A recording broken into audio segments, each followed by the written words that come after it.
నమస్తే, welcome to DBC news Telugu. Siddipet Reddy సంఘంలో ఏర్పాటు చేసిన జిల్లా విద్యాశాఖ అధికారి శ్రీనివాస్ రెడ్డి పదవి విరమణ కార్యక్రమానికి మాజీ మంత్రి deputy floor leader Harish Rao గారు ముఖ్య అతిథిగా హాజరయ్యారు.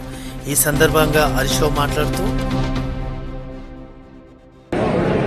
శ్రీనివాస్ రెడ్డి గారికి, మాజీ జిల్లా పరిషత్ చైర్మన్ రోజా రాధాకృష్ణ శర్మ గారికి, గౌరవనీయులు మాజీ చైర్మన్ రాజనర్స్ గారికి, సంపత్ రెడ్డి గారికి, అదేవిధంగా వేణుగోపాల్ రెడ్డి గారు, జిల్లా డైట్ ప్రిన్సిపల్ విజయారావు గారు, మా ఎస్ఓ రామస్వామి గారు, వేదిక మీద ఉన్న అన్ని ఉపాధ్యాయ సంఘాల ప్రతినిధులకు, ఉపాధ్యాయులకు, శ్రీనివాస్ రెడ్డి గారి బంధుమిత్రులకు, మీడియా మిత్రులకు అందరికీ పేరు పేరు నమస్కారం. ముఖ్యంగా శ్రీనివాస్ రెడ్డి గారు 4 సంవత్సరాలుగా సిద్దిపేట జిల్లాలో పనిచేస్తూ అందరి మండలంలో ప్రేమలను పొందినటువంటి ఒక మంచి వ్యక్తి శ్రీనివాస్ రెడ్డి గారు.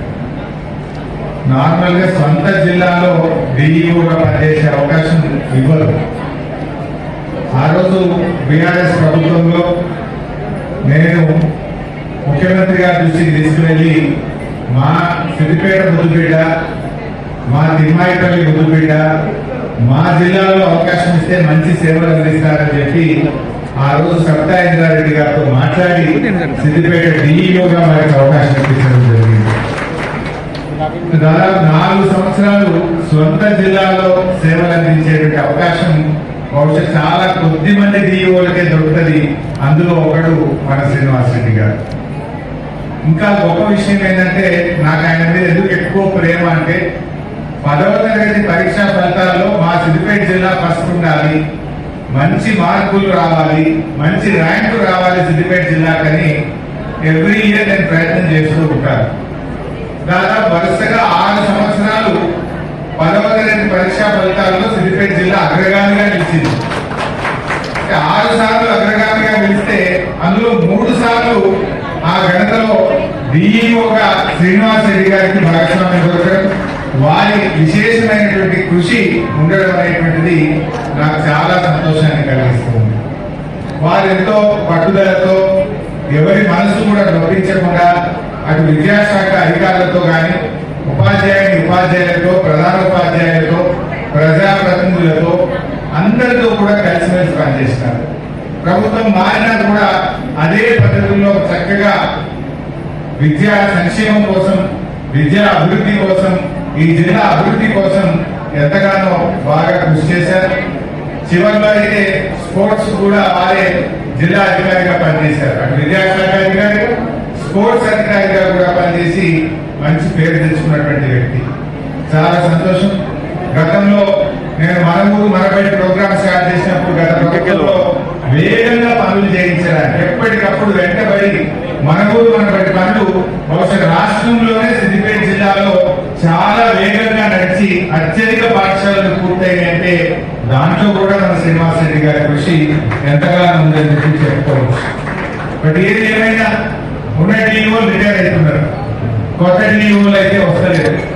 రాష్ట్రంలో 33 జిల్లాలు ఉంటే ఇలా 3 రెగ్యులర్ డిఈఓలు ఉన్నారు. 30 చోట్ల డిఈఓ పోస్టులు ఖాళీగా ఉన్నాయి.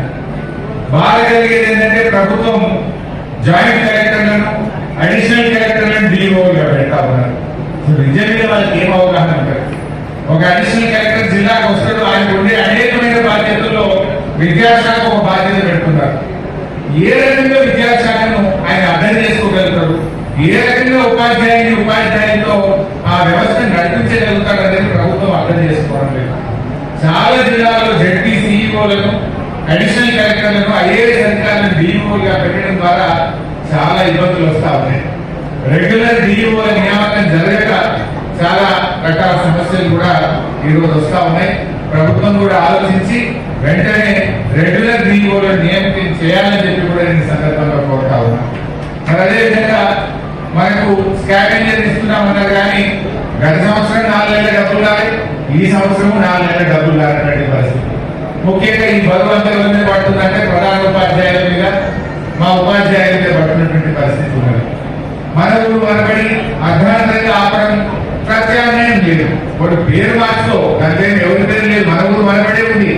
పేరు మార్చకు పథకాన్ని ముందుకు పోలేక అర్ధాంతరంగా చాలా స్కూల్ ఆగిపోవడం, కొత్తగా ఒక్క తరగతి గది కూడా కట్టే ప్రయత్నం చేయకపోవడం కూడా ముఖ్యంగా ప్రభుత్వ విద్యా వ్యవస్థలో అనేక ఇబ్బందులు ఈరోజు మనం కూడా చూడడం జరుగుతూ ఉంది. ముఖ్యంగా ఉపాధ్యాయులు కూడా ఎంతో కాలంగా పెండింగ్ ఏరియాస్ విషయంలో కానీ డిఏల విషయంలో కానీ అనేక ఇష్యూస్ తో కూడా సతమతం అవుతున్న పరిస్థితి ఉన్నది. రిటైర్డ్ ఉపాధ్యాయుల పరిస్థితి అయితే ఇంకా చెప్పలేకపోయినటువంటి పరిస్థితి. బట్ ఏది ఏమైనా మా శ్రీనివాస్ రెడ్డి గారు రిటైర్ అవుతున్నారు. ఆయనకి ఎప్పుడు వస్తాయో పైసలు, మరి దానికి ఏ కమిట్మెంట్ పెట్టుకున్నాడో, బిడ్డకు పెట్టుకున్నాడో, కొడుకు పెట్టుకున్నాడో, ఇల్లు కట్టుకునే ఆలోచనతో మరి ఎన్నేళ్ళకి వస్తాయో తెలియని పరిస్థితి ఏర్పడ్డది. బట్ ఏది ఏమైనా మంచిగా పనిచేసింది శ్రీనివాస్ రెడ్డి గారు. చాలా మంచి అధికారిగా అందరి ప్రేమ అభిమానాలు చూడగొన్నారు. ఆయన అదృష్టం కొత్త జిల్లా ఏర్పడి సిద్దిపేట జిల్లా కాకపోతే ఆయన డీఓ అయ్యే అవకాశం తక్కువ.